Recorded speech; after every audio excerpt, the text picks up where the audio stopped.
This is Lyndsey Hicks, Editor-in-Chief of Gaming Insurrection, and this is another episode of the Editor's Vlog. And I decided to do another episode because we needed to talk about a few things for the new year here at Gaming Insurrection. So, first of all, we are on hiatus for 2016. We need a year off to get things settled and back into a normal routine and organized. I needed a year off, and Gaming Insurrection needs a year off because Gaming Insurrection has gone steady for the past 8 years with no break. And given the recent events surrounding Gaming Insurrection, I figured now would be a good time to take a year off at the beginning of the year and get things in order, get things caught up, and get back into the swing of things in a year, which will go by really quickly, actually. That will go by really quickly. Also, I need this year to plan things. Myself and Comrade Beatty have decided to get married at some point, so I need time to plan a wedding, in addition to putting out issues of Gaming Insurrection. How well this is going to go, I do not know. I'm excited. I'm fairly sure he's excited. We've tried not to talk about it too much in Gaming Insurrection because it's really not relevant to what we do, but eventually people who know us know that we're in a relationship. So, and eventually it would come out that, I changed my name once again and it matches his. So yeah, that's kind of a reason why I needed to I needed to say something about that. And we've stated before that that we were engaged, which we were, but we officially got engaged, got things squared away in that respect. So, also, if you can see, this is my engagement ring. If you can see it. So, it's an emerald. I don't know how I'm gonna like being married to another, associate editor. Or editor at large, I guess. I mean, he's editor at large now, so I don't know how I'm going to feel about that and having to change my name in Gaming Insurrection again, but it shouldn't be too hard. It's not hard for me to change it, but just be aware that that will be happening. It will not be happening anytime soon. That I need to point out. It will not be happening anytime soon. We have years before this will actually happen. So, I wanted to make sure you guys were aware of this so that you don't be like, so, did they ever get married or no? Yeah, there's going to be some time in between that. But while we're on hiatus, we will still be producing videos, and I will try to get some videos done. I have a new series that I want to start with Gaming Insurrection. It's me playing hard games and trying to get through to a certain destination in the game and probably not doing very well. So I have to think of a title for it. I have not yet thought of a title, but I have an intro set up and I have the list of games that I want to start out with. So this will be an occasional series. It's nothing regular. It'll be something occasional that I'm going to be doing for myself. So, I'm trying to think what else. We're also still going to be going to anime conventions. We'll still be doing the Anime Lounge video, and we're still going to be doing things behind the scenes, and I will make the occasional post on Facebook and on Twitter, because we are in fact on Facebook. We will be making the occasional stuff. It's just we're not going to be producing the regular issues that we do every quarter. We produce, as most of our readers and watchers know, we produce an issue every 3 months, in January, April, July, and October. So for right now, at least for 2016, there will not be any issues. The only issue that will be produced in 2016 is the Mario issue, which was supposed to come out in 2015. It was supposed to be out October 2015, in fourth quarter 2015, but that was not feasible. There was no way I was going to get that done in time. Still dealing with things surrounding Gaming Insurrection. So that's why it hasn't been uploaded, and that's why we haven't done anything with it. It will be coming. I am working on it. There's no... Even though we're on hiatus, I am in fact working on that. So it's not as if it's never going to come out. It will come out. And I'm about halfway through with designing the issue. So everything's written. I just have to get that stuff together. All the video is done. Because we're reviewing Mario games, and we're talking about Mario games and our favorite Mario games and why Mario is important and one of our favorite franchises. So all of that stuff's done. It's just designing the issue has taken longer than expected, way longer than expected. Writing took a lot longer than expected. So be rest assured, it is coming, I promise. And we will update the website and post on our Facebook page and on Twitter to let people know when it's ready. So stay tuned for that and keep an eye out for it, because it is indeed coming. I promise. I really do promise. I'm trying to think if there's anything else super pressing. We're still going to do videos. I'm going to try to do some video at NashiCon this year, because we plan to go to NashiCon. I'm also going to try to do some video at BonsaiCon. We're planning to go to that too. I'm trying to think what else. I'm trying to go around Columbia and make different stops to different other places besides Columbia, to visit video game stores. We recently put up some photos on Facebook and Twitter from our visit to Second Player Games in Sumter, Sumter, South Carolina.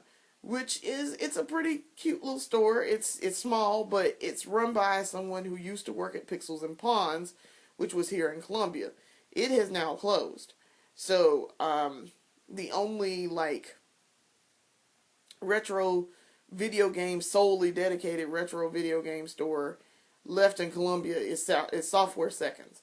However, Second and Charles actually carries a lot of retro games.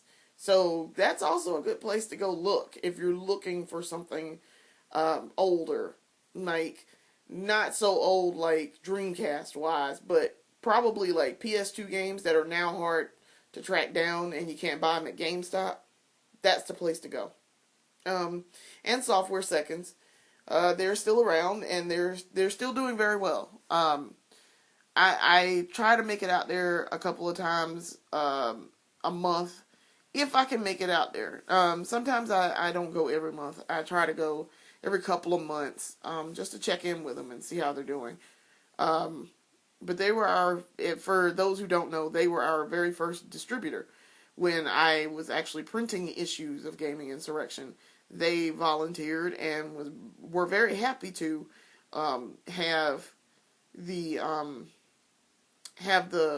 issues there for people to pick up, to read. So, yes, I try to keep up with them and talk to them. Other than that, not too much happening at Gaming Insurrection. We do have, now that we've had our Wii U for a couple of months, about 2 months or so, we've bought more games. We've downloaded some things. So, I'm going to try to do a video with that. We also got, and I put this on Facebook and on Twitter, Christmas Day. I got for Christmas a Game Capture HD. It's an Elgato. Elgato, I think is how you pronounce it. I don't remember. I think it's Elgato. It's wonderful. I had to work out a few little kinks at first, but I managed to get video for Super Mario Maker and photos, and they turned out wonderfully. I was super impressed, and I can't say enough about it. The only downside that I've discovered is it cannot capture video from a PS3 because the PS3's HDMI signal is encrypted. So it can't read the signal. So we're going to have to figure out how to get around that part. I have something else. I have another capture method that can help with that. So I'm not too totally messed up there. But yeah, I'm very impressed. I'm very, very impressed. Recent games that we bought. I bought a couple of Amiibo figurines. I got, I have 7.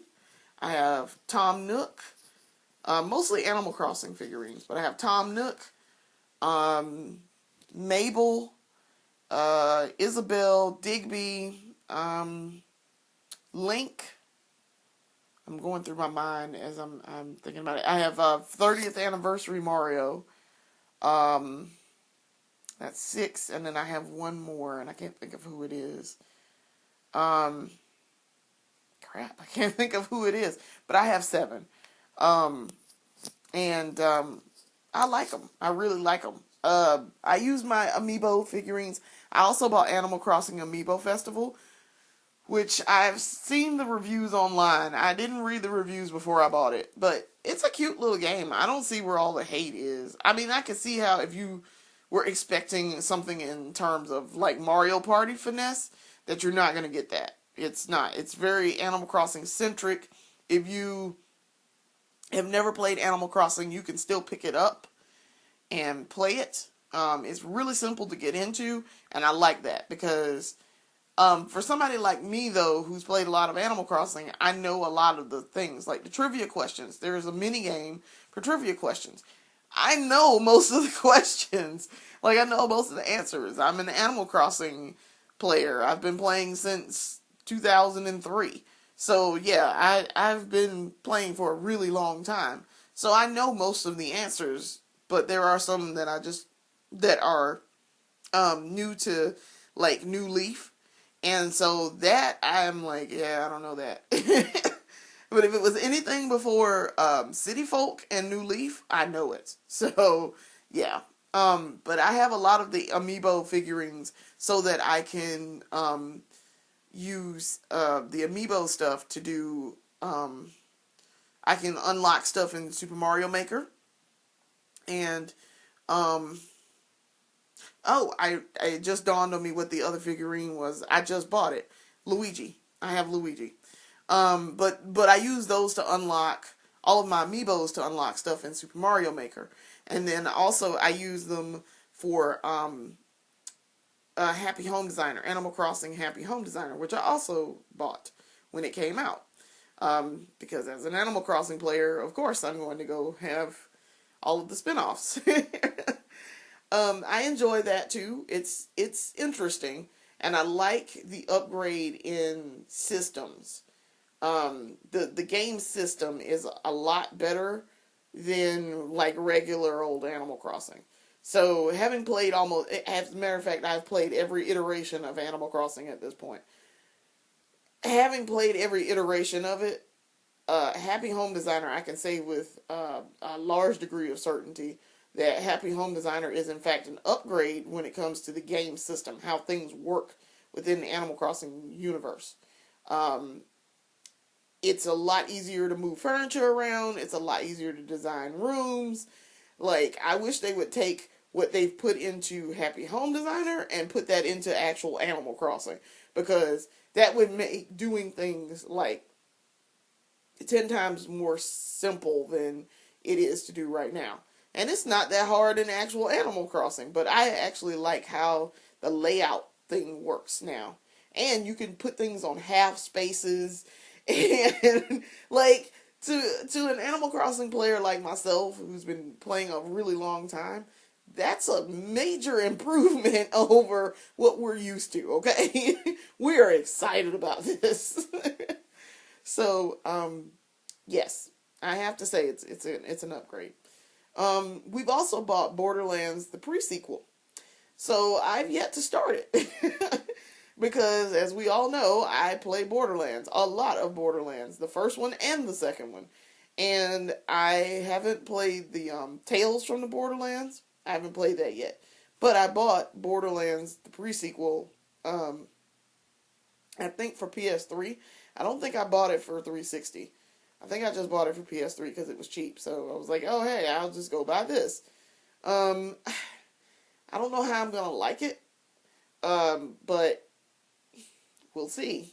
If it's anything like the first one, I will love it. If it's anything like the second one, I may or may not like it that much.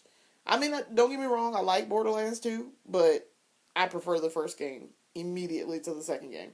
The first game is a masterpiece when it comes to drawing you in and teaching you things and then making you apply what you know. Um, and continuously applying what you know. And then teaching others. So that's why I'm like, I kind of like this. The second one, it assumes that you've played the first one, so that you understand what they're talking about. Which, if you haven't played the first one, you're not gonna get it. I didn't particularly like the story of the second one as much as I liked the first one. The first one, you were pretty much given free reign. I mean, you had missions and you were told, okay, go do this and come back. You weren't told exactly how to do something. And that's what I like, the free reign aspect of it. There was like a million ways to do certain things in the first one. In the second one, they hold your hand a lot more. And they tell you, okay, go here, do this here, and then come back and do this. And I don't like the linearity of it. I like more of the sandbox element of the first one. Oh, there's still sandbox elements to the second one. It's very much a sandbox game, but I preferred less hand holding, and that's really what I was trying to get at in my continue screen about Borderlands 2. So, which I did. I want to say it was in 2013, maybe 2014. Actually, probably 2014. Is when I did that one. So, it's 2014 or 2015. So please go look at it. Probably 20. As a matter of fact, I'm very sure it's 2014. Because um, I remember doing the layout for it. So, other than that, not too much else going on with us. That's about it. So, thanks for watching. Look for our videos throughout the year. I'm going to still update and do videos. And that'll be the best way to follow us. You can still email us. I'm there. I'm just not producing an issue and updating the website a million times a year. And I'm going to be working on the archives. So if you want to see our previous issues, I have some work to do on the archives. So I will be posting when I'm working on the archives and getting everything caught up and uploaded. So look for that. Visit us at YouTube. We are user Gaming Insurrection. On Twitter, we are at Gaming Insurrect. That's GAMINGINSURRECT. On Facebook, we are Gaming Insurrection. And email us at Lyndsey H. That's LYNDSEYH at Gaming Insurrection, or editor at gaminginsurrection.com. Thanks for watching, and I hope to have more videos coming soon, and I hope you'll stick with us and watch us. See you later.